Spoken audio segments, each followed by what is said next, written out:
Yo, what's going on, everybody? Welcome to the podcast. My name is Jeremy, and this is Divergence Media. So, there's been so much going on the past few days with Iran, the war in Yemen, and I understand that a lot of us, we really just don't follow what's going on in the Middle East.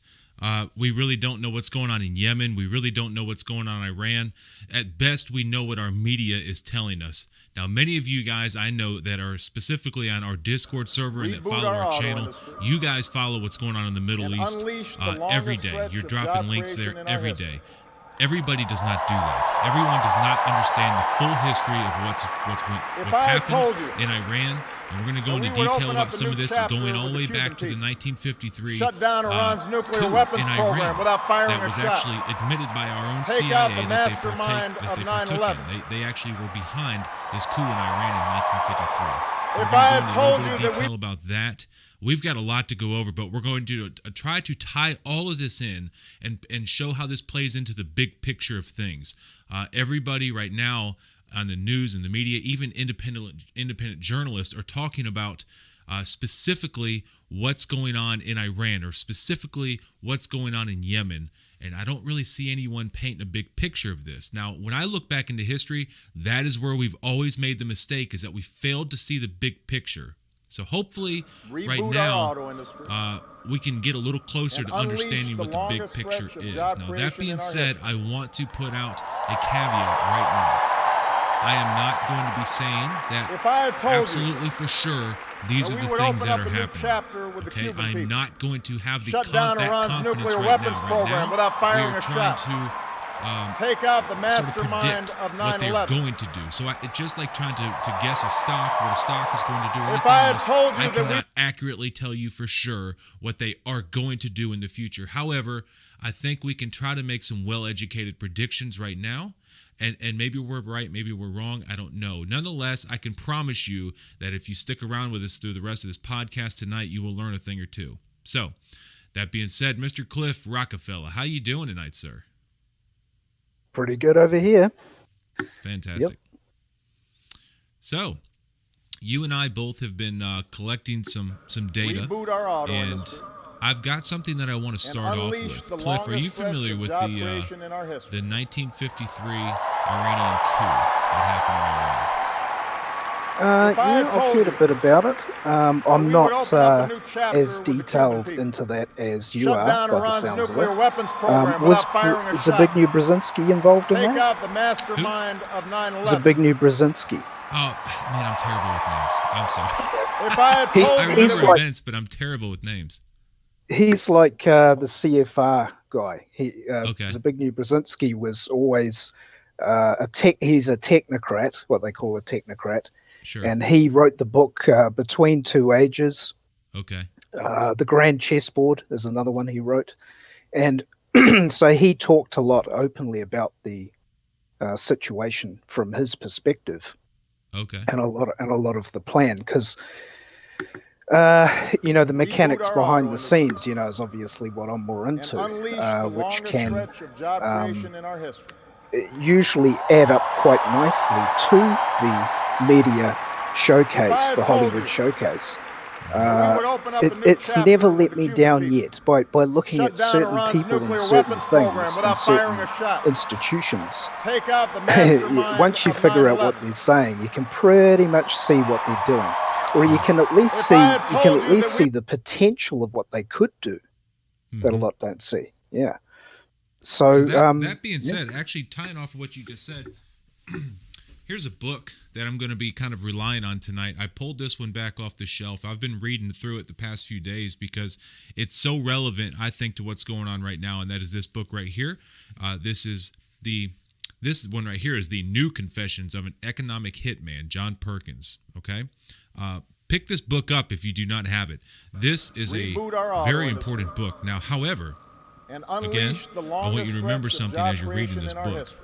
And when you watch, John Perkins has done some TED Talks. What I want you to remember is If I that had while told John you Perkins may have done a good that deed we would writing this open up a new book, chapter you also have with to the Cuban remember people. that this book was his Shut effort down to clear Iran's his name nuclear for the weapons program wrongdoings. without John firing a Perkins shot. was not necessarily Take the out good the guy. mastermind Okay, of 9/11. I want you to remember that as he was writing this book, he even If I tells had you that told he was you that very aware of what was going on and doing the things that he was doing, yet he'd done them anyways. So he's very open and transparent. I just want you to keep that in mind as you read these, because right now, if you listen to any of his newer talks, he's really subscribed, and maybe, there's probably no sinister plot on his end. He's just, I think, just subscribed to this whole idea of climate change. That's a big thing for him right now. It's and 50% of his TED talk that I watched the other day was involved with carbon emissions and et cetera, et cetera. So anyways, I'm going to be relying heavily on that book. What was his stance on climate change? So If I right had now, told you his big push right now we with would his open TED up a new talk is chapter that he's with the pushing Cuban people. corporations to Shut down Iran's become nuclear more weapons program without eco-friendly, firing a and he's shot. pushing for more legislation out to the make that mastermind happen. of And he's really 9/11. specifically, calling on people to make that happen at a local level. If to I had force told you that we corporations, and to some extent, I mean, I understand that we don't want our corporations to just be completely unaware of the of the environment. We don't want them to just completely neglect that, but in the current climate that we're in right now, that topic sort of throws up red flags for me. Yeah, I mean, you wouldn't be wrong. I mean, that type of talk is a giveaway for on whose side they're on. And it's Right. not so much to say reboot our auto history, having a and clean unleash the environment longest having a stretch of clean job environment creation in is our bad. history. It's not to say that's bad, Mhm. but it's almost like they have code words, and the code I had words told are you sustainability, that we would open up a carbon new chapter with the footprints, Cuban people. Mm-hmm. Shut down Iran's climate nuclear change. weapons All program of this without is firing code a word, shot. and Take out the it's mastermind of 9/11. it means something else. It doesn't mean what most people think it does. If I had told you that I we think I mentioned before Tim Ball. He was a part of their association. He's come out exposing them. People can look into him. But that is, believe it or not, that idea of environmental change. The key word, like Obama said, change is good. Well, now they're saying eco change and this change and climate change. What climate? Political climate? Yeah, political climate. Obviously, those that have looked into that can see no evidence of Reboot any our auto facts of industry. what they're saying is true, and let alone unleash people the coming out and longest actually stretch of exposing job it. creation in our history. But still, a lot of people in the mainstream disbelieve it. They disbelieve what the media is saying, If I had told which, you again, Brzezinski's the big new that we would Brzezinski of open the up a new CFR chapter said, with the Cuban pretty people. soon the Shut general down public Iran's will nuclear- not be able to think for themselves. They'll only be able to parrot what they've seen on the previous night's news. That was a quote from Zbigniew Yeah. Brzezinski. Yeah. So I've so heard it's that it's before. yeah, so it's really that bad. But you see, this whole thing is so well put together. This whole global agenda is so well put together that you can sort of see how they're doing it. They've got leeway. What was his name? One of the bankers, Berg. They're always called Berg. All these people they put as front guys are always Berg. But there was this quote where they said, "By conquest or consent, you will get this new world order, or we will get this new world order by conquest or consent." So what he means by that is we can either do it passively, where we slowly creep and take advantage slowly without anyone rising up. And if people rise up, well, now it's by conquest, which is their war on you, by using, brainwash people to follow orders, which we're seeing openly. That's how crazy it really is. That's the sort of perspective I come from, because that is how they think at the top. That is, they are totally manipulating people underneath the veil, you could say, with techniques and group techniques of collectivization at different levels, and then manipulate everyone in that sphere. So everyone's being used, basically. So when people say, "Oh, that guy's bad," and this guy could be good, and this and that, no, they're all being used.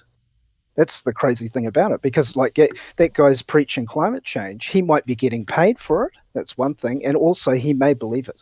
You may say, yeah, well, it's in my interest to believe it. Mhm. So we can go into a bit of that and even connect it up to Yemen, Iran, and Right. Saudi Arabia if you want. Yeah. Yeah. I do have something. Let me show you a little clip here real quick so we can. Sure. This is regarding that 1953 coup. Let's take a look at this real quick. I'm gonna swap this thing over here. Let's take a look here. This is very interesting. This is actually a CNN little news piece. Let's check it out.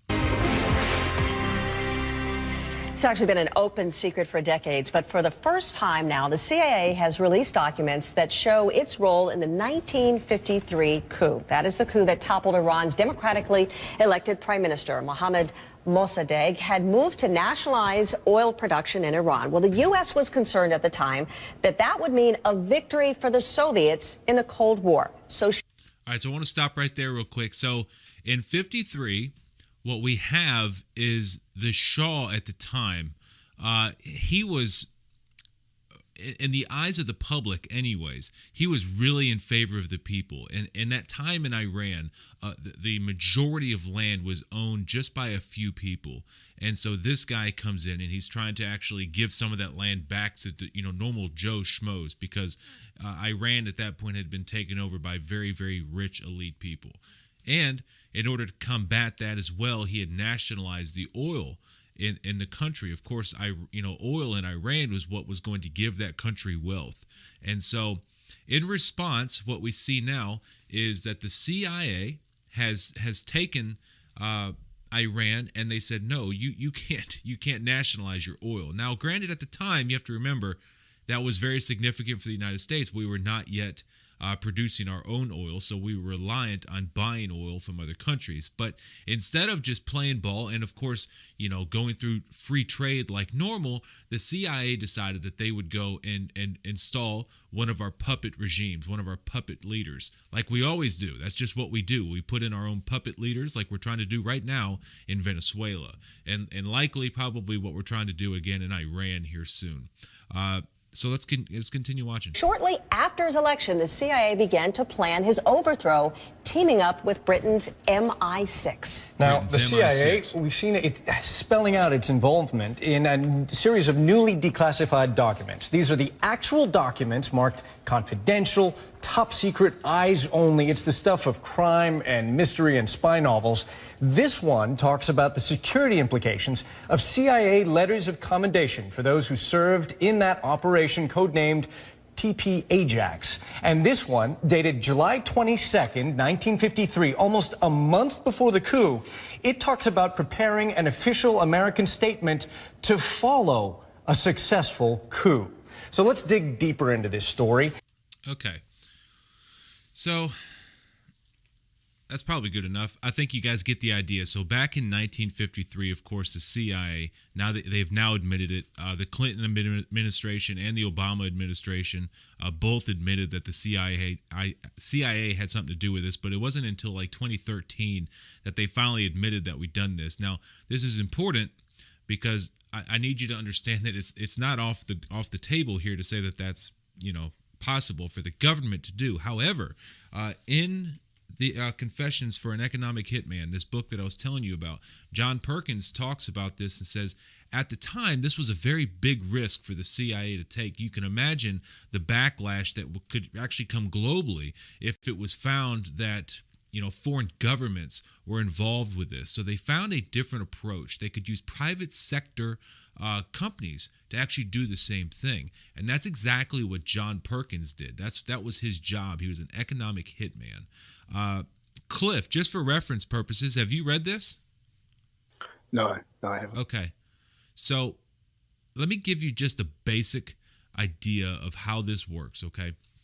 You have this economic hitman that works for massive corporations, okay? And they send these guys in, and they'll go and try to negotiate a deal with these foreign countries. Typically what they're doing is they're looking for relatively poor countries to do business with, because what he's offering is, let's say he works for some form of construction company or somebody currently, Halliburton is a good example. Halliburton, let's say, would send in an economic hitman. He'll go to a small, poor country and he'll say, look, here is what you can do if you'll take this loan from the World Bank or the IMF, usually the World Bank, because the World Bank specializes in very specific projects that they have going on. So, for example, in Iran, they had back in 2012, they had like a $120 million, I think, or maybe billion, I can't remember. For them, it wasn't huge, so I don't think it was billion. It was like a $120 million loan they took to redo some canals or something like that. But they specialize in projects like that. And so in this case, in this book, what he's saying is that typically what would happen is these foreign countries like Indonesia or Panama, etc., would take these loans.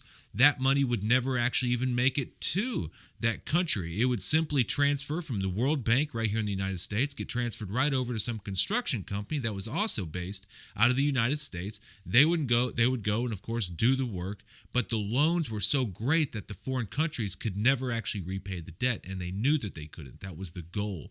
Once that country is in a position where they're saying, look, we're about to default on our debt, then the foreign governments can come in and say, look, we can work with you on these loans, but you're gonna have to give us access to your natural resources in order to recompensate us for some of these loans. Okay, so it's just the game that goes in. Now, however, in the event that that the foreign country declines that offer, something happens. Normally, they'll send in what's called the jackals, and these jackals are very aggressive. And I don't mean verbally; I mean they're likely to assassinate leaders, or they're the guys that get pretty nasty. Okay, so just the way he doesn't go into too great a detail, but that's the extent that he'll kind of explain that, is that you have these what's called jackals that come in to seal the deal with force, and if that fails, then we get into possible. That's when we end up in war.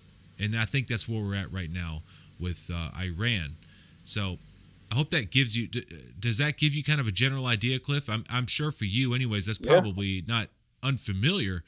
Exactly. But that's just Yeah, exactly. Yeah, I mean that kind of thing to me is not surprising at all.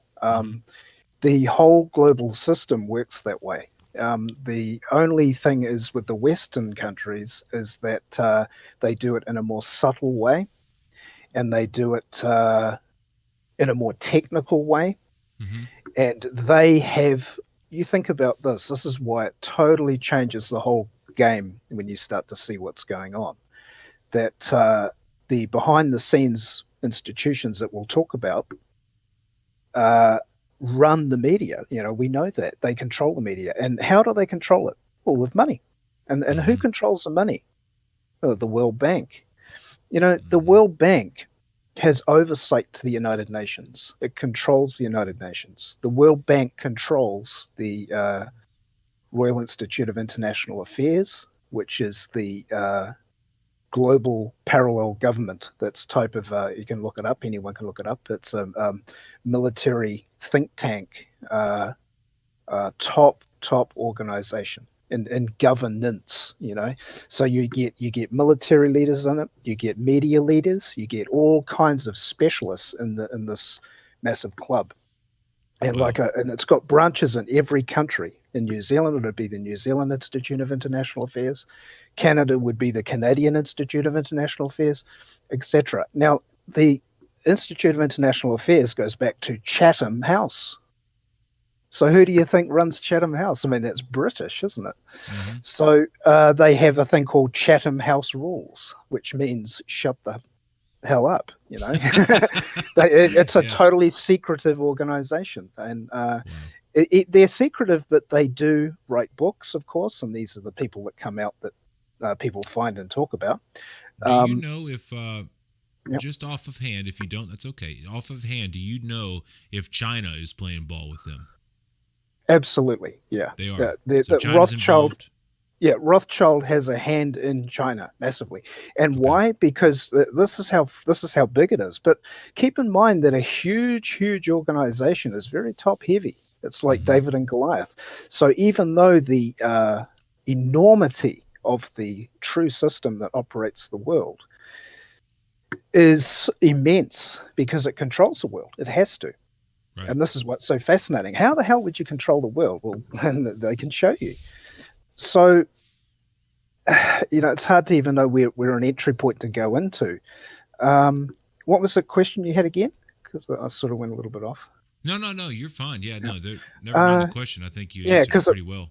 it was Yep. leading into something, but yeah. So basically, what you've got, and we'll go into it. I've put the links, and you can get to them. Mhm. We'd probably best start with, say, the Club of Rome. Okay, and just in Wikipedia, you don't need to. Yeah, Get all the that's books the on one that. you dropped in admin's chat, correct? Yeah. Right. So Yep, the let me Club go of pull it Rome. up. So now the Club of Rome is connected to, if you look into it, the Committee of 300. And a lot of the people that study the Illuminati get into that, the Committee of 12 and the Majestic 12 and the Committee of 300. Well, the Committee of 300 is connected to the Club of Rome. The Club of Rome is in Brussels, right? And this is just Wikipedia. You'll probably find that these organizations stem from older clubs that are the same, and they morph, they change as they go through time. So they're saying here, founded in 1968 in Rome, Italy, Club Mhm. of Rome, right? Now, then we go along here. One of the first books was called Limits to Growth. Limits to Growth, Yep, I right? see it. So and I've posted some of these before. So one of the books that was linked to Limits to Growth, it came after Limits to Growth, was called The First Global Revolution. The First Global Revolution from the Club of Rome. And so both books are pretty similar. And so the limits to growth go along with a thing called what we're living in now, to be honest, and it's called postmodernism. Yep. As we're growing up, we think, oh, it's so cool, this modern technological world, and I wish it could go on forever, Daddy. And it's like, well, sorry, son, it's not going to. They've already planned it, and it's going to be it's degrowth. So all of this tension, all of the multitudes of laws, all of the mass cramming of data and degradation too. There's tons of degradation out there, tons of subtle targeting of each individual to say you're not worth anything. Life has become cheap. Go and look on Wiki, even look up human being and Wiki, and you'll see the graph because this is all United Nations stuff and Royal Institute, etc. And they say that the human is of least concern. You've got a graph of endangered species. Humans are of least concern. We're at the bottom of the barrel. So what does that tell you?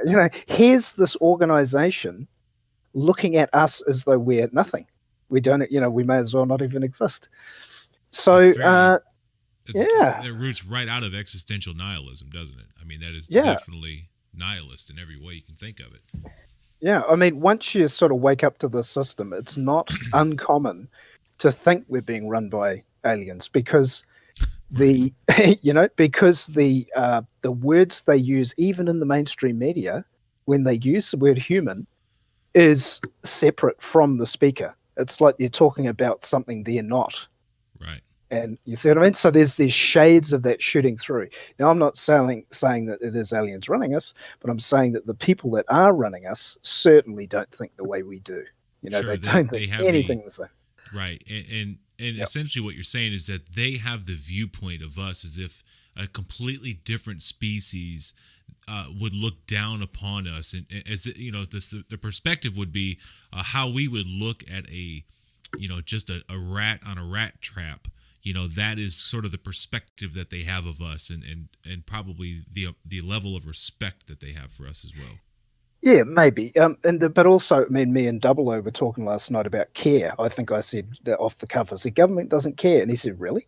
Does it care? And we're looking at the word care. And technically, yeah, no, they do care. I don't think they care about the useless eaters, as they call them, which is a person that doesn't work, or basically someone not in commerce paying taxes is a useless eater, according to them. And Prince Philip said that. No, get rid of the useless eaters. A lot of people have heard of that. Yep. So we live in a world-class system. We have a world-class system. You've got the subcategories too, but you generally got the poor, you've got the under middle class, and then the middle class, which is business owners, and they're quite well off. And then you get the rich, right? Like the rich could go up to say upper category of say Bill Gates, he's rich, and George Soros is rich, right? And that's impressive. You think, oh my God, is it the elite? No, then there's another class as well, and they're called the elite, and they run the money. They know what money is. They understand what money is. They don't get to where they're at by just clever real estate, or they just happen to be a good entrepreneur and design some technology that everyone wanted. Oh no, the people you're talking about, they've been acquiring wealth for generations. Yes, and they understand what wealth is. So, and typically because they understand what wealth and power is, as a human, we'll just call them maybe semi-human for now, is that they particularly, that when you get into the elite, past the rich, Bill Gates he deals with fiat currency, therefore he's in the rich. When you get into the elite, you're getting into not just the control of everything and the sciences too, but you're getting into breeding. You get into that and everything. You choose your wife, choose the dolly, choose the correct genes, because we have to keep this structure going. Sure. So that is practically their religion, is to keep that going. I saw somebody in the comments mention that this is I of course have not read this yet, but and that's a new topic for me, but David Icke, his new book here, this one here, the Trigger, it's pretty fascinating so far. Now, of course, I am somewhat skeptical, being that at one point in time David Icke was the champion of lizard people, but nevertheless, I've heard some rumors that David Icke used that sort of as a diversion to keep the ADL off of him. I don't know if that's true. It's I don't know. He may have just believed in aliens, at the time. But I will say this: everything that I've looked at in this book so far, if David Icke had no history whatsoever, and you didn't know anything about David Icke, and this was the first book that he read, I can assure you that most of you would be reading through this going, wow, this dude is the fucking man. So, he still had a lot of good info. I mean, I've got a few books of David Icke too, and he did have a lot of good info. I wouldn't really back him. But I mean, like most people in their areas of specialty of study, they do have their compartmentalization. They do have their specialties. I think what's cool with myself is that not only do I see the machinacia of the global system, which I've always been into, but I've also studied a lot of actually the banking itself, so I can really see how they're doing it to the people, plus coupled with propaganda, so you can get a good feel for it. So go back to the Club of Rome. So these are massive players in the world. These people are behind Saudi Arabia, Yemen, Iran, China, Russia, every friggin' thing. All countries are legal fictions, all of them. Technically they're just corporations.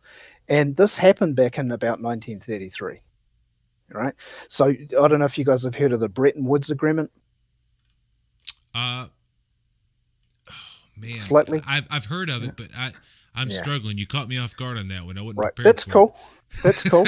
Yeah. I've heard of it, but... this is what I mean. The deeper bowels of the devil, so to speak, is banking and money and control, because they go together. Money and control and contracts and all that, it all goes together. So so Bretton Woods really was the first step globally in a system fashion to bring in world communism. It was the first step. It was creating the official straw man, the birth certificates at a high level. It was changing of the money system. And along with the changing of the money system, they're taking gold out of society. They brought in the fiat currency. Well, those that have read the Communist Manifesto know that, that the no private property thing comes into that fiat currency, because when they changed the money, you had no allodial title. Some of you guys have heard that. And so you got legal title back in 1933. You got a fiat currency, and they were meant to set off all debts in the public. They were meant to discharge debts, and they just didn't tell us that, right? So that's a whole story in itself. But anyway, so that's the machinacia of birthing. Then we get these institutions coming out like Club of Rome, these special technocratic elite agencies, specifically technocratic, which means the the eclectic, which means to pull everything into one idea. They just collect information. Eclectic power of propaganda techniques, control techniques, putting the monetary system and law system together, putting everything together for a one world system. And I've said this before, and it's really important. A true tyranny, you go back to, say, the Soviet Union, because that was definitely more tyrannical, I think, than Nazis. Apparently Hitler was authoritarian, not totalitarian. So it's a different there, the slight of hand there. But anyway, so we go back to Soviet Union. That was pretty totalitarian. They controlled everything. People couldn't control anything. They were absolutely lock, stock, class system too. There was no equality in their system. It was class system. And but it didn't last, right? It fell down, and it was difficult for them to maintain that, the facade. So why they're going for this one world system, which is a standardization of everything. It's where the TV media is all the same around the world. I mean, we're practically there. We're almost there. Most countries are getting the same shit now. So let me actually tell you this to capitalize on just the media. When I was looking, and there is an article that we're going to look at here in just a little bit, which is this $15 billion credit line that France tried to offer Iran. When I did the Google search for that, because I wanted to look at some different articles on that and see how different media sources were covering this story, what I found is that almost every single one of the different media sources that are supposed to be completely independent from each other all had the exact same headline. They were headlined exactly the same, word for word. Then when you go in and read the article, you can see the similarities are so astounding. It's as if they were all given a prepackaged media story, and then the authors just kind of wrote it in their own way. But even then, the story follows very linear. It's all the same information, no matter how you look at it. It's as if the different media sources simply put their own flavor on it, knowing that certain people might connect to different ways of writing, and that's really the only difference. Otherwise, just pick a media source, any media source. They're all exactly the same.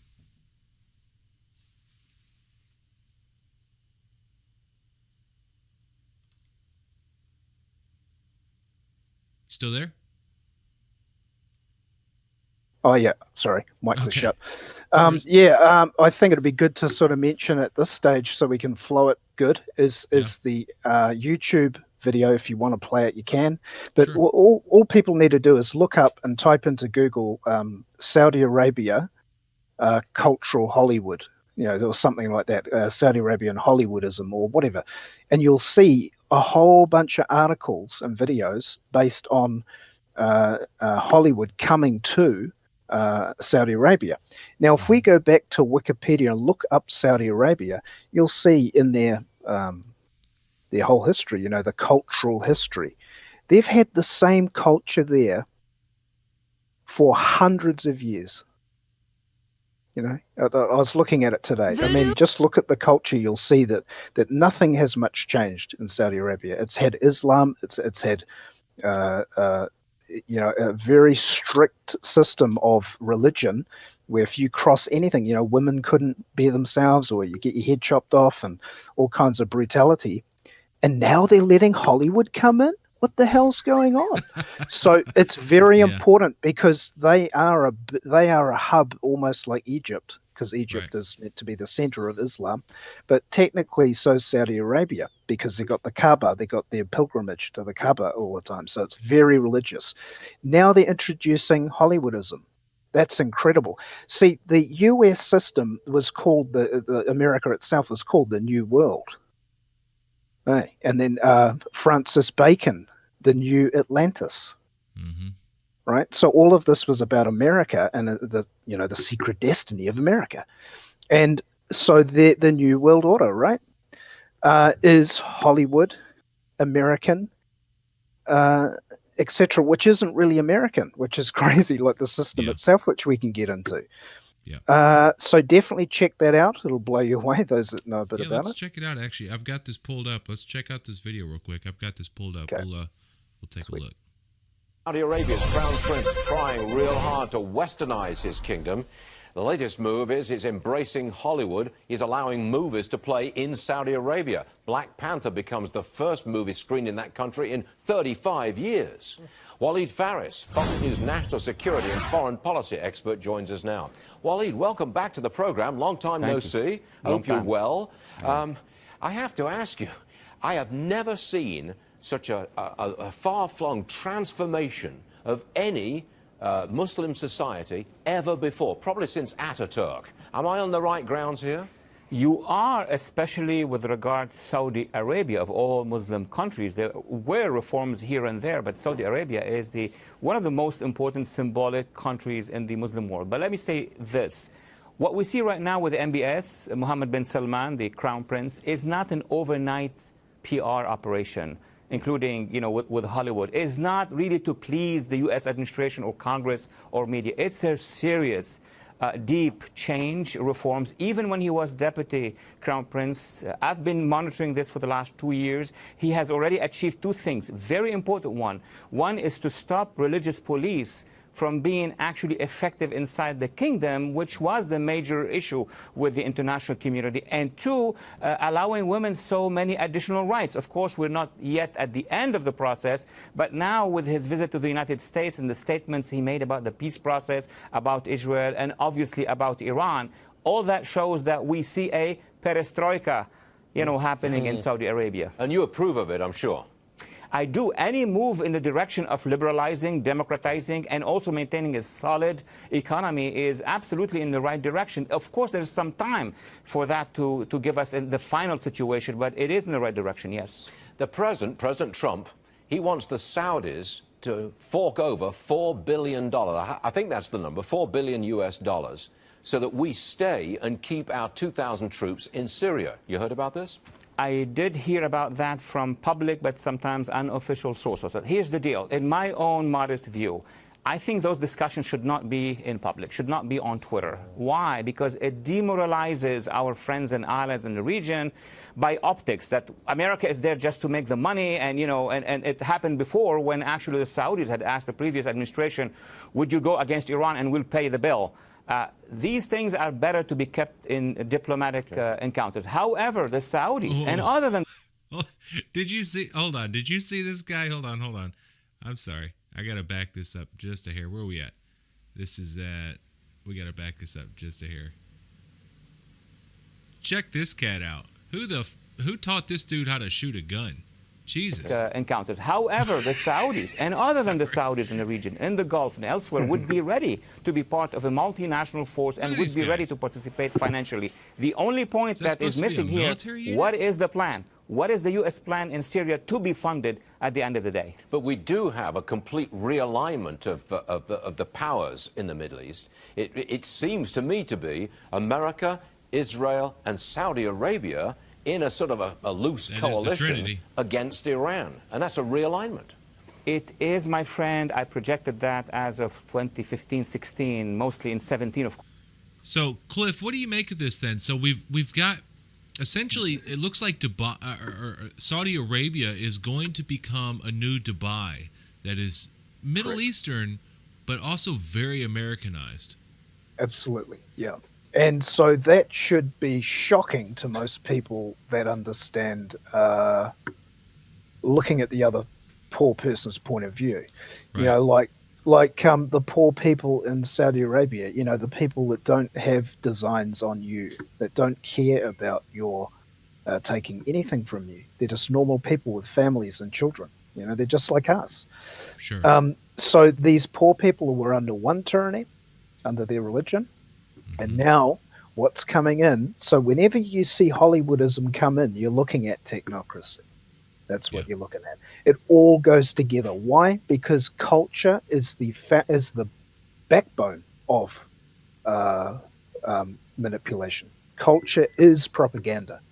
And I mean, look how deep culture is, right? Culture is the environment. So now getting back out from that perspective, now we look at war. Now we look at Yemen. Now we can look at quickly here. I've got the Yemen and Wiki. I don't need to go into the deep books. Just go to Wiki. And if you look at the history, it says here, the long history and that, and da-da-da-da-da. We won't go into all the past too much. But when we get to more the future, hang on, I'll just find it.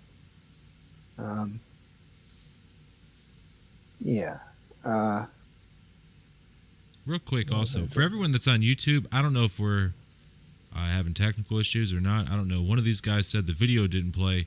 I think I'm watching it live, but if I'm looking at it live right now, I believe that the video is playing right now on YouTube because of the latency. I don't know. But yeah, clearly we've had some issues on YouTube tonight. I apologize for that. Earlier, I think it was choppy when we first started out. I think I had, the background I had made, apparently it had audio on it that I thought I had already killed, but it was still there. So do apologize for that. But yeah, just let me know, guys, if you're still in the YouTube comments, let me know if everything's coming through clear or not, or what. I don't know if it's an internet issue or what's going on, but yeah, I do apologize. Yeah. I can't really find it at the moment, but I'll just go over what I remember.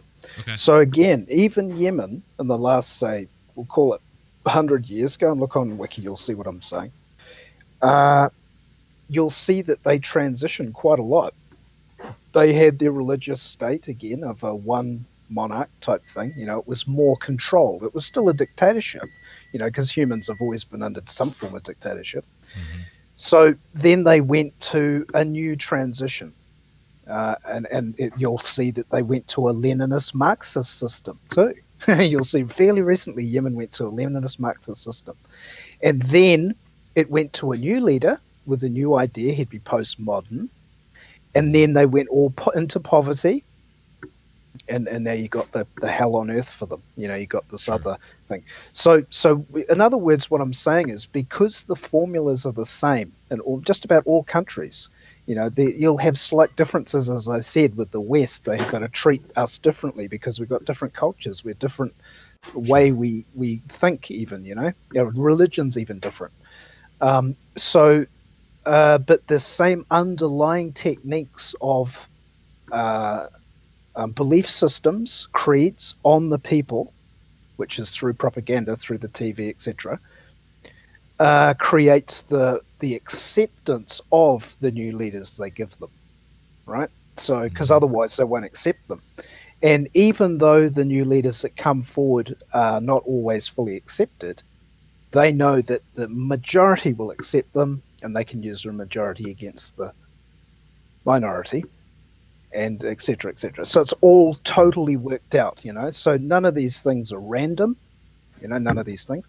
So Yemen has gone through its revolutions because each time the cultures change their revolution, the bloodless revolution, and there you go. So that's kind of where they're at. Now, Saudi Arabia, as we know, is armed to the teeth from not just the US, but Britain. Right. Massively. So, come on, as if some little countries that's dead practically, how on earth can it afford to get high-tech drones that can beat their so-called security system that they spent billions on, They brought that up actually in a RT Crosstalk episode that I watched, and they did bring that up. They said, you guys have spent $100 billion on your infrastructure and your military defense system, and you could not even stop these Yemeni Houthis from just flying the drones in and attacking you. Now, of course, there are a lot of speculation that it's possible that the Houthis actually launched the drones from within Saudi Arabia, so that it's not necessarily the case that they had to have flown them from Yemen to the oil mines or the equipment. But nevertheless, that is a good question, right? Because if that's the case, if we're led to believe that Saudi Arabia spent $100 billion on their defense systems, and the Yemeni Houthis were able to just attack it with no problem and absolutely nothing in the way to stop it, well, then that means that the United States that sold them all that equipment we cannot be very safe here in the United States, right? And what's to stop anyone else if the Yemeni Houthis are able to do it so easily? What's to stop anyone else from attacking Saudi Arabia right now? If the Yemeni Houthis were able to attack Saudi Arabia as easily as they did, and the Iranians really wanted them dead and really wanted to attack Saudi Arabia, imagine how much more of an impact Iran could have than these small rebel groups in Yemen. Exactly. Yeah. So, I mean, in typical fashion, my vote would be that it was allowed to happen. Mm-hmm. You know, and isn't it interesting how quickly the repair was done? You know, people go, oh, you know, fuel's going to go through the roof. So, and all of a sudden it's fixed. So that's dodgy too, straight away. Yeah. But then keep in mind, let's quickly go back to the Club of Rome and the controllers behind all countries again. Mm-hmm. So remember that what are they messing with? They're messing with the oil-producing countries. You know, Yes. I know America exports heaps too. America's pretty good too. A lot of countries have got their own oil. But we know that a lot of Middle Eastern countries are affecting the oil. And of course the media exploits that, right? As soon as there's a bloody little fart in Saudi Arabia, it's the oil goes through the roof. But then you notice it doesn't do it all the time now. See, because they don't want to, if they're going to drum up a war, they don't want the people back home to be too ragged. They've got to be reasonably fit to fight the war. So someone has to go fight the war, right? Yeah, They're not going to go fight it themselves. Yeah, so they can't bring it into, because of their plan, they can't bring the world into total chaos yet, until maybe after war, who knows. But the point being is that, so the chance of the oil prices going through the roof is actually low unless things escalate. And there's no evidence yet that it'll escalate right now. So now let's go back to, because I mentioned a plan, let's go back to a lot of you people, and I'm pretty sure you've even seen the video with Wesley Clark, General Wesley Clark, on Democracy Now! Mm-hmm. Oh, yeah. Yeah, let me go pull that up. Yep, let me pick that up real quick. That was a good video. I was like, yeah, this is good. Yeah. And that's to do with the PNAC group, which is a project for a new American century. I'm trying to find the damn thing. Where did it go? Anyway, wait, did you pull it? You dropped it in the general, that one in the general chat, wasn't it? Yeah. Yeah, it's up there.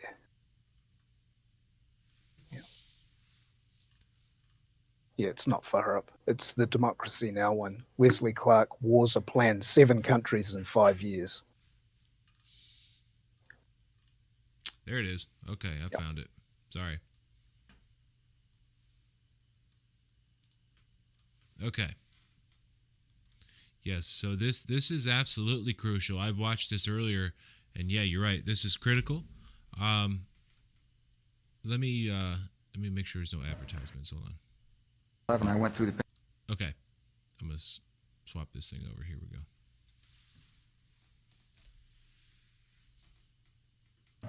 About 10 days after 9/11, I went through the Pentagon and I saw Secretary Rumsfeld and Deputy Secretary Wolfowitz. I went downstairs just to say hello to some of the people on the Joint Staff who had used to work for me. And one of the generals called me in. He said, "Sir, you got to come in. You got to come in and talk to me a second." I said, "Well, you're too busy." He said, "No." He says, "We've made the decision. We're going to war with Iraq." This was on or about the 20th of September. I said, "We're going to war with Iraq. Why?" He said, "I don't know." He said, "I guess they don't know what else to do." So I said, "Well, did they find some information connecting Saddam to Al-Qaeda?" He said, No. He says, "There's nothing new that way. They've just made the decision to go to war with Iraq."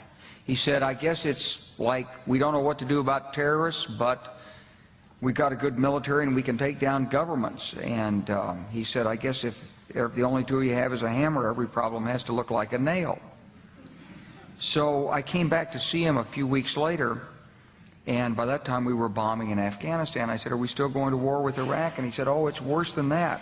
He said, he reached over on his desk, he picked up a piece of paper, he said, He said, I just got this down from upstairs, meaning the Secretary of Defense's office today, and he said, this is a memo that describes how we're going to take out 7 countries in 5 years, starting with Iraq and then Syria, Lebanon, Libya, Somalia, Sudan, and finishing off Iran.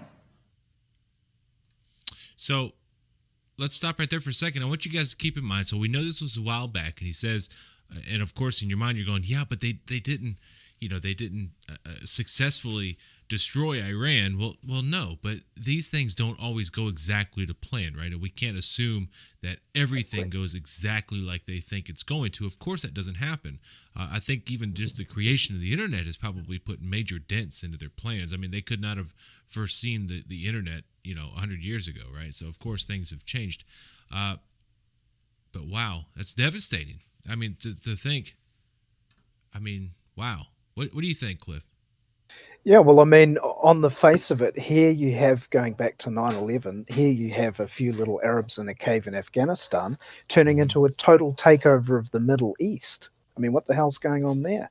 Right. Going in, again, let's look at the Project for a New American Century. They're spreading democracy around the world. What's democracy? Democracy is really the technocracy, the modern technocracy.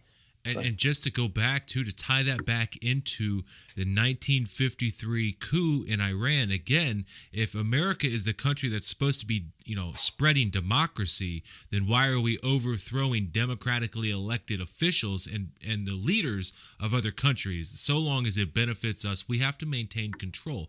And it's not just the United States. I know when I say we, I apologize for that. The United States has to, maintain control, and it's kind of concerning. Maybe it's interesting to consider, why was the United States chosen to be the tool that they used to do that? What is it about the United States? Is it just a geographical advantage that we have, possibly? Yep. It's been said. There's quotes out there. I can't put names right to them, but just you talking that reminds me. It's been said that America was chosen not just for its machinery, its resources, and its people, which is one and the same. The people are the machines. But they also knew that America had a lot of spiritual vigor. It had a high Christian population, and they were proud, and they were tall. They stand tall. They're proud of their culture. That's ripe for the picking. I'm not saying that type of thing is bad, but I'm saying that they will use that against the people if they're not careful. Sure. So that's why they did it. It's like what was his name from Russia? One of the Soviet bosses back in the 60s, the bald guy. What was his name? Not Brezhnev. There was Stalin. There was a one after Stalin. Anyway, he said that we'll feed you American socialism drip by drip. Trotsky? This was their Trotsky? No. Trotsky was a paid revolutionary. Yeah.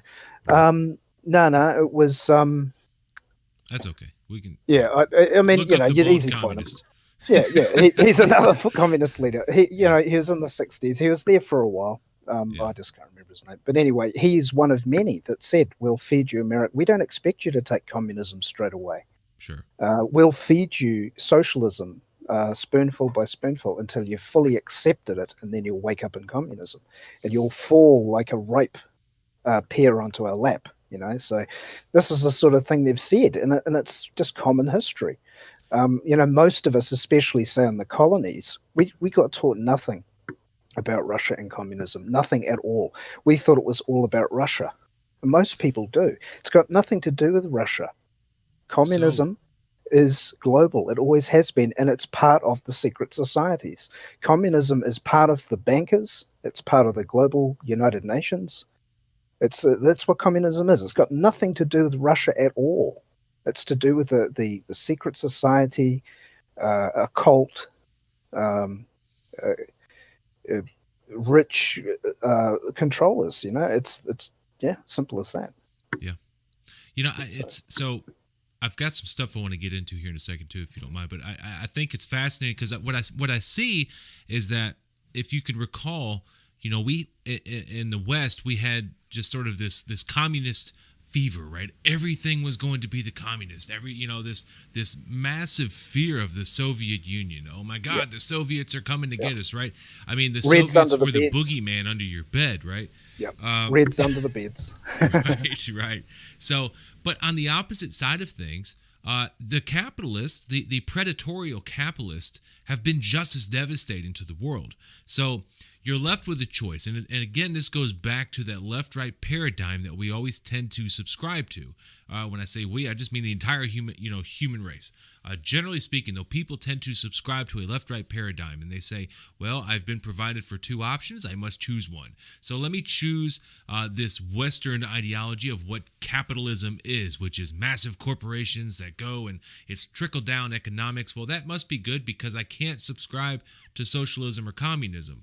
Well, and so there has to be a different system than the ones that we've been given, right? I mean, those cannot be our only options. We either pick the communist, which millions have died under, or we pick the capitalist, which millions have died under. I mean, either way, we have some bullshit. Yeah, well, to accurately view these systems as accurate, they're formulas. They're formulas. Plato would talk about democracy. Even back in his time, Plato said that all democracies end in anarchy. And his idea of anarchy is violent anarchy, no rules at all. So he's saying that. The US military manual said that all democracies end in anarchy. So they know this, and this is a formula, as I spoke before, of a business plan, which could be known as a cash cow. Cash cow graph is just a C symbol pretty much turned on its side. You've got a hill, and you make the big profits, and then it falls, and you plan for the fall. So that's all they do. But their particular knocking down now of cultures is just the last few countries that are highly religious, of the people of the book. Like you've got the Judaism, Christianity, and Islam, the Abrahamic religions, the people of the book. That has to go. That has to go. That's the whole plan. So by looking at what's happening today and putting it all together, I would say there's now a 60% chance there'd be a war. I used to say 50-50. I'd say 60. And the reason being is that I think, if anything, it'll be a limited war. They may use nuclear weapons, but it'll be limited and precise because they've got the precision weapons now. So therefore, controlled wars. They've got precision weapons. Everything works together for their plan, and it's unbelievable when you see it. But so what they're going to do here is this. Going back to the degrowth and the Club of Rome, the greening agenda, get the electric cars going. But there's none. Yeah, exactly. There's fuck all out there. And they don't want you on the roads. They want you to go back to the peasant days where you haven't got much property at all. Mm-hmm. So, this is what they want to do. And then cut back the population just to get right forward with it.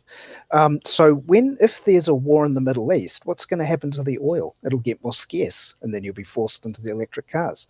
This is how they plan it. And it's global. You look in anywhere in the world, you even look up climate change Paris Agreement, you'll see Iran as a signatory to the Paris Agreement.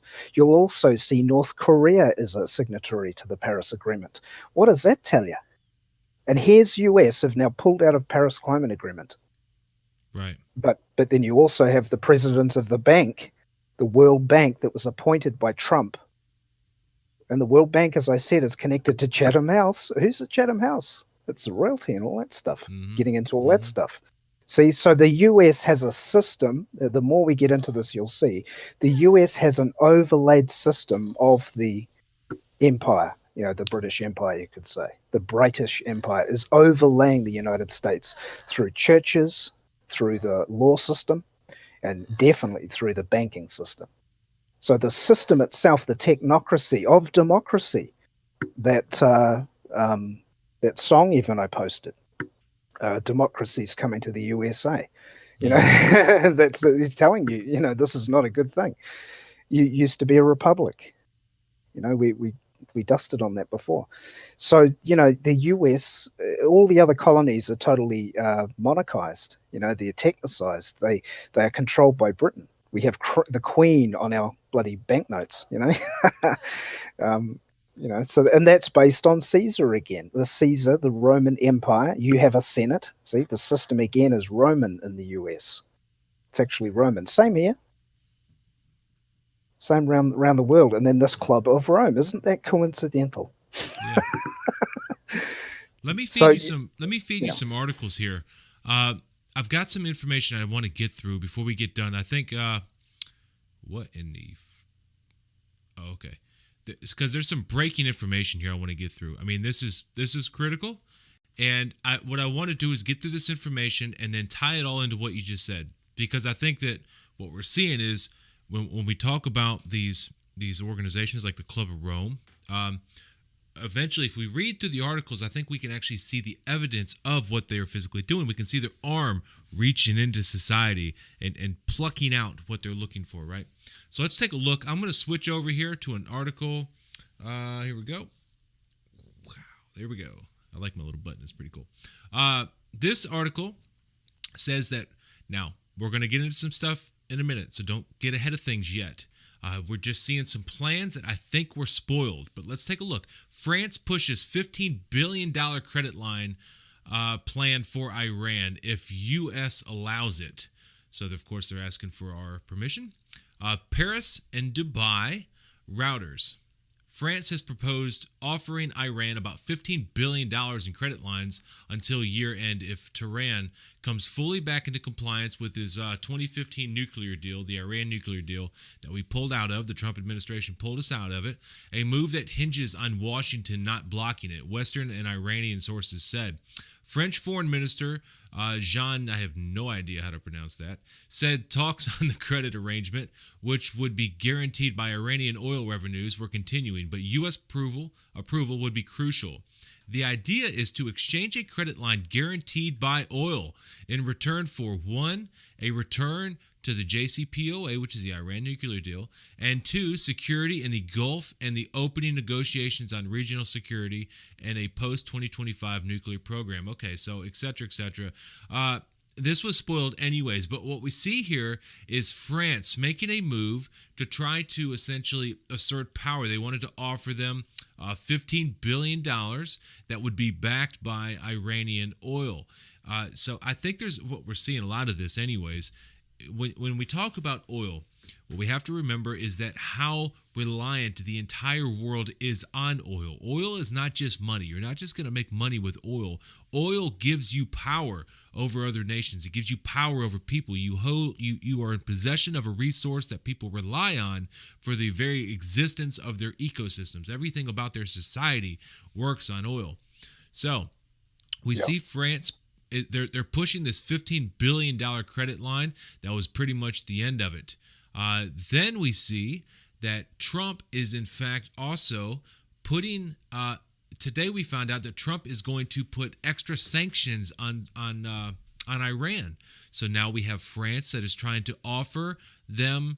They are going to offer them a loan, and here's Trump ramping up the sanctions, which is going to take more money away from Iran. So you see how these two work together. France is going to offer them a loan. Trump is going to put on heavier sanctions on Iran, which hurts their economy, which makes them more susceptible to take the loan, right?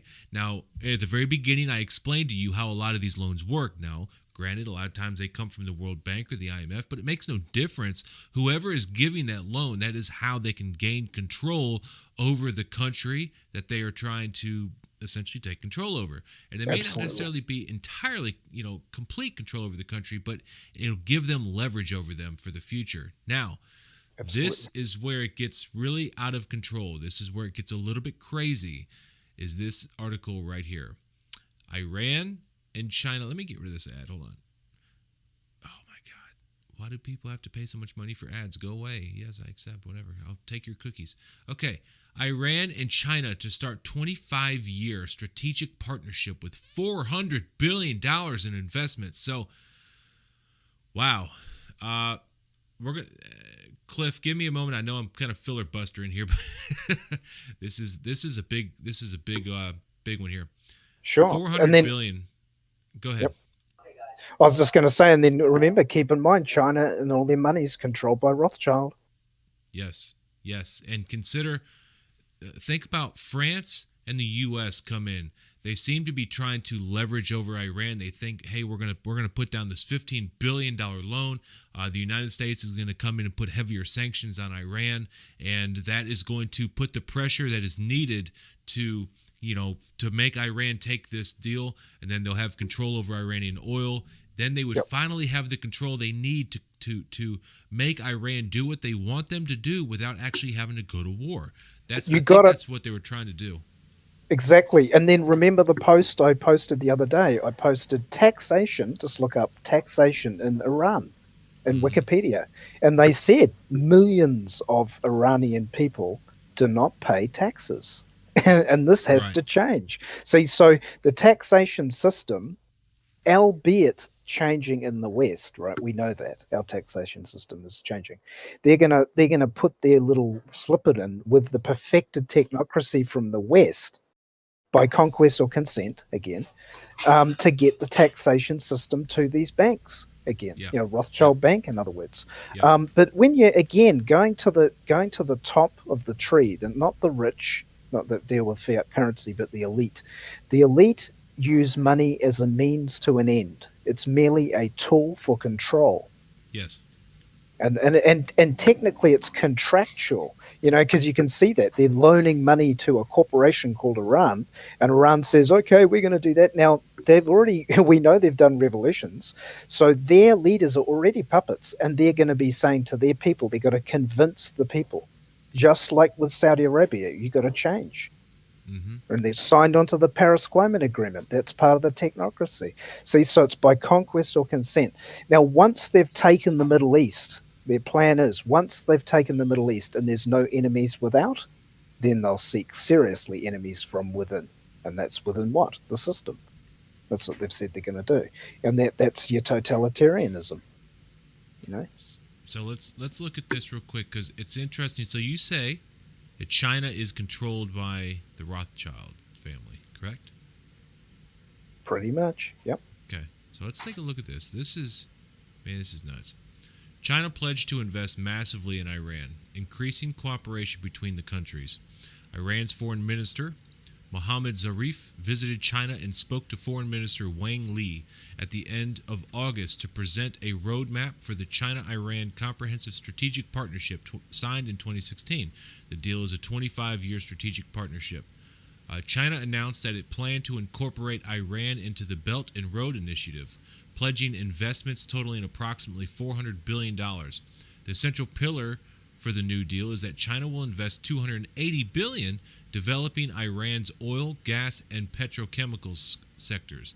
There will be another $120 billion investment in upgrading Iran's transport and manufacturing infrastructure.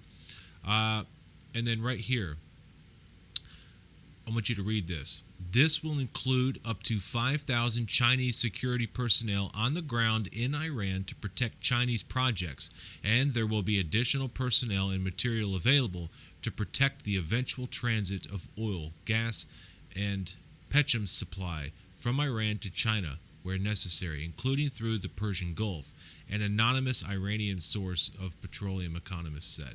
China will also be able to buy any and all oil, gas, and petchems products at minimum guaranteed discount of 12 PC to the six-month rolling mean price of comparable benchmark products, plus another 6 PC to 8 piece, I guess that's 6 to 8 piece, I don't know, of that metric for risk-adjusted compensation. I assume PC is their percent. It's percent. Is it percent? Percentages, yeah. I guess so, yeah, thank you. I was kind of wondering there, like, well, wait a minute. Yeah, they calculate everything with percentages. Yeah, that's typical. Okay. Well, I'm just used to seeing a percentage sign. So, but yeah, so this is very fascinating. Now,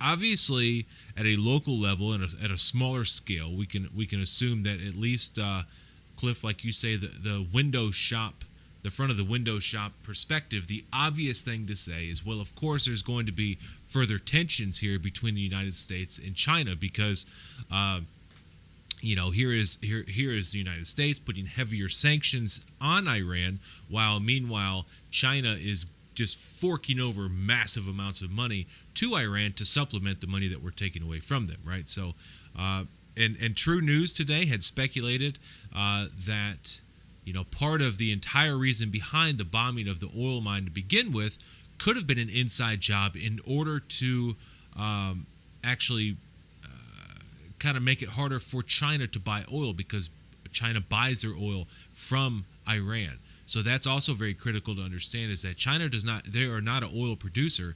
They buy their oil from foreign countries, one of the major ones being Saudi Arabia. I'm sorry, not Iran, Saudi Arabia. However, it just appears here that China is sort of picking a side, if you will. At least that's the image that we are given right now. So, For sure. So Cliff, what is the plan here? Obviously, are we looking at multiple elite forces competing against each other, and so we sort of have the Western allies that would be tied in with Saudi Arabia, then we have another elite group that would be controlling maybe Russia and China and Iran, and then the poor lost souls of like Yemen or Iraq and Afghanistan. These dudes are just they're not controlled by anybody. They're just the ones getting beat to death in the middle of all this. Sure, yeah, for sure. But yeah, well, there's a. I mean, it's such a deep rabbit hole. It really is. I mean, we haven't even touched on Freemasonry and how that all fits in together too. Sure. Freemasonry is a big part of the global system too. Yep. As we know, Freemasonry has multiple races that can join. There's no racial issue. And that's, again, because they can be used. So you can easily, or they can easily set up leaders that are picked, of course. They are vetted. They're probably contractually locked in, like a media person. Like the media signs to the devil, and if he doesn't comply with the TV show, they kill him in some ritualistic death, right? So Right. This is the way they do it to everybody. If you're of influence in the world, if you become influential in the world, you will be approached, and you will have to toe the line, or you're out of there. They'll bankrupt you, or they'll knock you off. I mean, this is common knowledge with a lot of people that have looked at this. Right. So same thing with all leaders. All leaders are chosen. They're usually psychopathic types. It's provable. There's a book called Political Ponerology, which is all about that stuff. We could get into. That's the thing. There's so much we can talk about of how this shit works, because it's the human race. It's the human. To go into that, and many people have speculated this. You have tonight so far. We've talked about the British, right? And so everything sort of seems to be orchestrated from Britain. Would you say that seems to be the case? Yes. And then we could probably say that Israel is sort of they are the technical side of things. They are the that is where all of our technology comes from. We get spied on. Yeah. They're the ones spying on us, right? They implement their technology not really. into almost everything. Not really. I'll put it in a bit better perspective. The British, the name British, and Jordan covered this. Jordan Maxwell's got tons of info on all the occult side of stuff. People that don't know of him, check out his work. And he's right. He said that British comes from British, not Brit, but Brith. Yeah, that's another little link there. But British means a contract, right? So. And ish means man or men. British, Spanish, right? Irish is man or men. So British means man of the contract. Contract. So Sure. yeah. So that's how they're doing it. They are the masters of the contract. What's contract? Money. If anyone studies money, you'll see it's all contracts. So if that's true, well, there you go. It makes sense. They're the bankers. They're the British. Sure. The empire. The empires. They keep saying, the sun will never set on the empire. The sun goes into a lot of symbolism too. Of course. I mean, But basically, that's how Britain is. It's the leading light. It's got the sun on the flag. It's got the double cross. The double cross. I think. it's fascinating. Not to get down too much of a rabbit hole here, but you mentioned the sun. I'm going to be interested to see where this new scientific research brings us as far as the electric universe model that they've proposed, that many have been speculating over. But if you've been following Sapphire, the technology Sapphire, Project Thunderbolt, they've made some pretty big breakthroughs on that. I'm wondering, I'm just speculating here, that might have something to do with a lot of this hidden knowledge that we always talk about, and sort of maybe a greater understanding of the universe may have something to do with this electric universe model. That would be really fascinating. But but the ties that I was saying with Israel, when I say technology, is a lot like Amdocs after 9/11, right? So Israel was right there, already set up, ready to go to spy on all of the U.S. citizens, and 9/11 sparked all of this that's going on in the Middle East. That was, of course, again, the trigger. And then the United States seems to be the hammer. They are the guys that comes in when all else has failed. We come in with the military force and just annihilate people. I mean, we destroy countries. Yeah, they're the military force, absolutely. That's the Trinity. But just with Israel, I'd like to clarify with Israel, why the big fracas through history with Israel? It's usually not what you think it is. The reason why they've always fought over that Levant, especially Israel, and it's holy. They say it's holy and all this, and it's totally got to be controlled. The reason being that Israel, that area, it's got nothing to do with anything else, but really that it is essential. If you want to control the world, that is the place you must control. Why? Because it's the center of the earth of commerce. You get shipping lanes all through there. You've got the Mediterranean. You've got a lot of flow of commerce, especially through Africa, right? We know they're right in there with the diamond trade too. We know that. So the main reason why Israel is holy to the global elite, we'll call them, is because to control that is essential. And that's why it's a tyranny. That's why it's so tyrannical that it is. It has to be, because they can't let that go. And so if in the past, if Islamic peoples have taken it, well, the elite are using the Islamic religion at that time, the Islamic people, to control that area for the bankers of their time. So it's the same people going down through history, and they've always controlled Israel. They just put a new bloody government in and just regime change all the time. That's how they do it. So there's it is simple. Once you get behind the scenes, you see it for what it is, a small group of people. And it even does get into the Jew thing. We can sometimes talk about that too. You'll see that is how it's run. And most people all around the world don't know anything about it, because we're indoctrinated from birth, just like our parents, and nobody knows. And now we've got the internet. You've got a few people coming forward saying, hey, I've been studying this all my life, and look what I found. And that's like, oh my God. And I happened to ride that wave years ago when I was looking on the net, and I'm still learning, but I definitely know that's definitely how it's run. And we'll get into that. We'll slowly show more shit as we go down the pike, and it will empower you, because then you see, hang on a second, there's little munchkins up there fiddling with levers. Oh, I'm out, because they're relying on the mass. That's the only way you can really control people. The individual, even though he's weak, the individual can think, and therefore, once he figures out the mousetraps, he can get the hell out. Sure. So it's pretty cool. So yeah. Yeah, I think it's this is something we'll get into as well at some point in time. I think you said you wanted to maybe get into the Jewish thing. Is this document that has always sort of perplexed me, mostly because I realize that I know Jews. I know Jewish people personally, and they had never even heard of this document.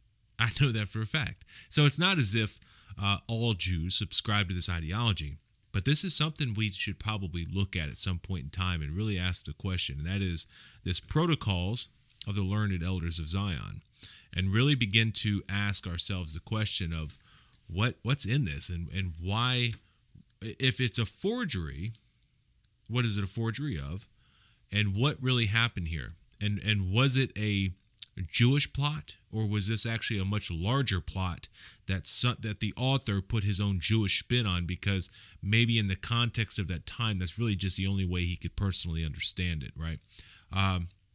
Because a lot of the things in this document have of course come to fruition, and not everything, and there's been a lot that has happened that's not in this, right? But it's something that I think we can maybe reference from time to time and just say, that's interesting. Sure. It's something we can definitely look at. However, right now, I think back onto what we're talking about right now, if we ask who benefits right now from what's going on in the Middle East, who's going to benefit from the overthrow of Iran? We're looking at war. Donald Trump is pushing for war in Iran really hard right now.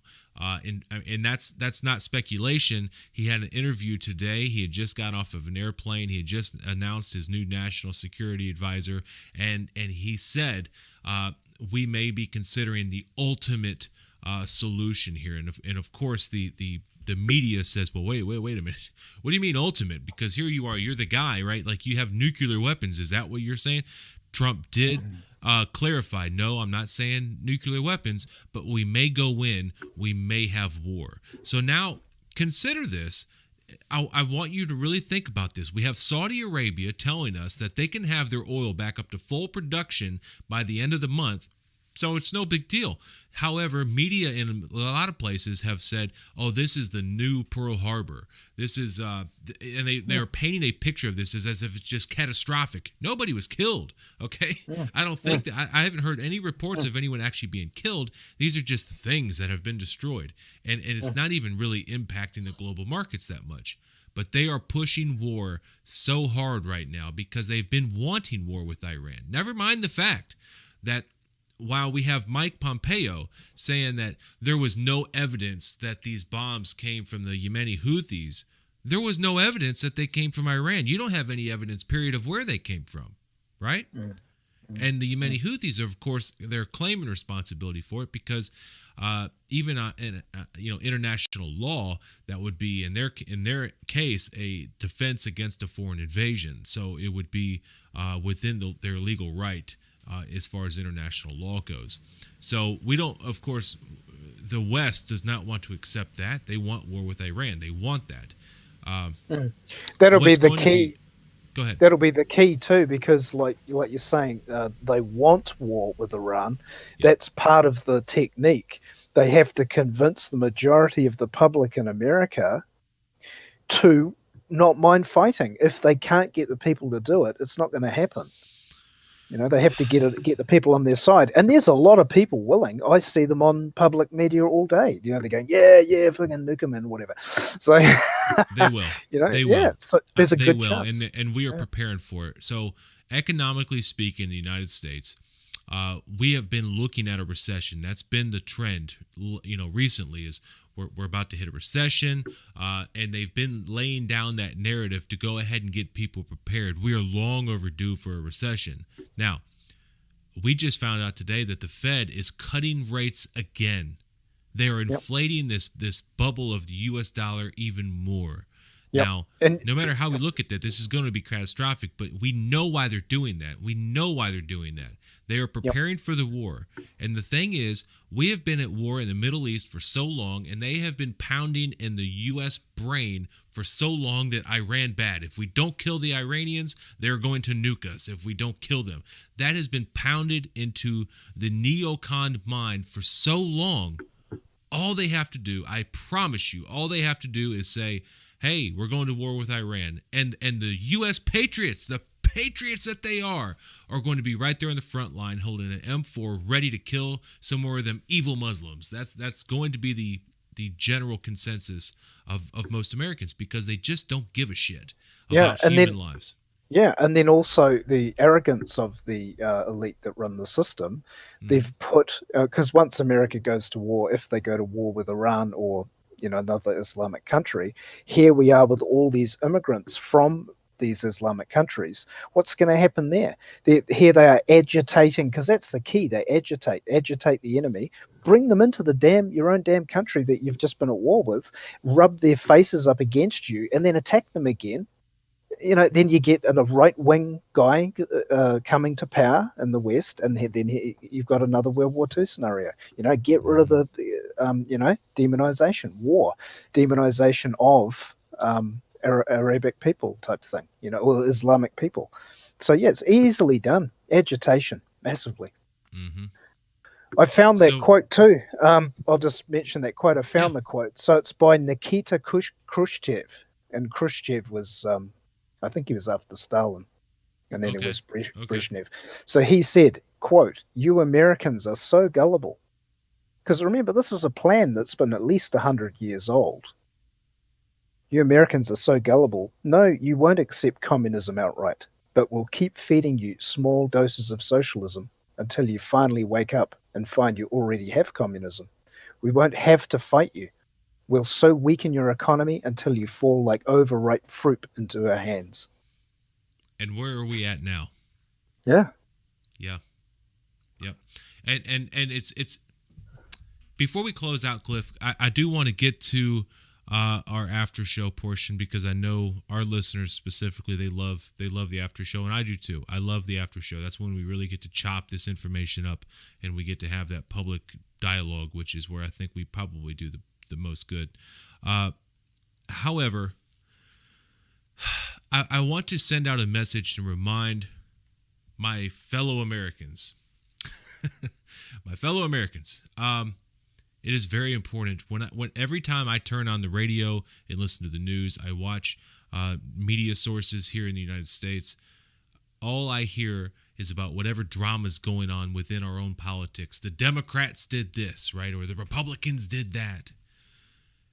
Once you look outside of that and you start to look at what's going on globally, and you start to understand the way these mechanisms work, you do enough research, you read enough books, you read enough articles, you start to understand how these things work, you realize just how insignificant these daily little tidbits they give you to keep you with your little mental intrigue into politics, like a soap opera, how insignificant it really is in the grand scheme of things that's going on globally. It's so insignificant, but it's entertaining for you. For you, it's extremely entertaining, so you watch it and you debate this. And for the better part of things in the United States, I'm actually specifically talking to you guys that are Trump followers and Q followers. They keep you entertained with nonsense that does not matter. They talk about, they're going to strip your civil liberties here. Your civil liberties are not going to make a damn bit of difference in the United States when there is a single global empire that is ruling the entire world with a single governmental currency. When there's one currency globally, your civil liberties in the United States are irrelevant. So we need to stop looking just at the things that are confined within our own country and look at things that are going on globally. And that's going to mean that you have to take the initiative to actually reach outside of Fox News or MSNBC or CNN, any of these guys. You're going to have to actually take the initiative and go and look for these things. You're going to have to get outside of your comfort zone and look at even media sources that you might think might be your enemy. And you might have to actually consider ideas outside of your neocon boomer concepts that you've had for generations, because you think the logical fallacy of is ought, the appeal to tradition. You're going to have to get away from that logical fallacy and possibly entertain some of these ideas that your media that you criticize constantly, the media that you criticize all the time, they have actually brainwashed you as well. You just don't realize it, because they've told you that us on the outside, we are all some form of extremists, that our ideas are extreme, and oh my God, you don't want to be painted as an extremist, so you won't even listen to us. No, you just want to be a good little conservative neocon Trump supporter and think that somehow or another you are contributing to saving the country and saving the world. You are not. These things right here, I can guarantee most of you probably have no idea what's going on in Yemen. You will be at the front line, ready to go to war with Iran. You'll be serving your masters. That's exactly what you will be doing. The very people that you think you're trying to fight back against, you're going to be serving them, because you've never taken the time to just look outside of that box. You're going to have to do it. If we can't get you guys to come over and actually research these things and understand what's going on, we've lost. We've lost. The let's go back to 9/11 real quick, and then we're going to cut off. I know I just went on a rant. Let's go back to 9/11 and remember that Dick Cheney himself was recorded as saying that there was no evidence that Osama bin Laden had anything to do with 9/11. We also know that there were no weapons of mass destruction in Iraq. And we also know that the Bush administration knew that there were no weapons of destruction in Iraq. We also know that that the military-industrial complex had just completely driven almost all of our policies. And if you don't believe me, just look at Bill H.R. 400, the War Profiteering Prevention Act. Why was that turned down? These are questions I want you to ask yourself and go look at. And then maybe just question your own thoughts a little bit and come to an understanding of what's going on.